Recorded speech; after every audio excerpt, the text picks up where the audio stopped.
God bless you. This is Pastor Frederick, and today's word is pretty exciting. From Romans 8:33, the Bible says that who will bring any charge against those whom God has chosen?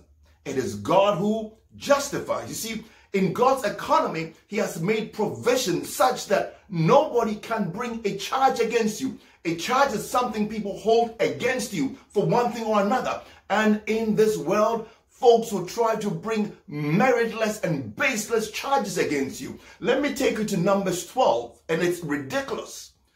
Miriam and Aaron, Moses' siblings, brought a charge against him. Guess what? Over his Cushite wife. Bible says that they brought a charge against him.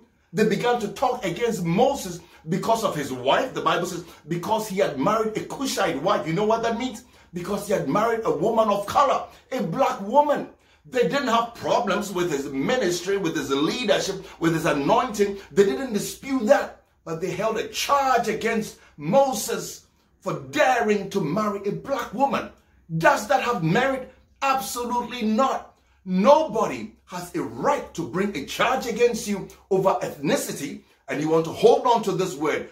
God has chosen you, God has appointed you, and God has anointed you, and there is nobody on the face of this earth who can bring a charge against you over your ethnicity and over your race. God bless you. Before I go, I want to bring my new book to your attention, God of Cycles, Why Tomorrow Will Be Better Than Yesterday. And today it's available online on Amazon, Barnes & Noble, and in all major bookstores and major book sites. Grab a copy, share the word, and be blessed.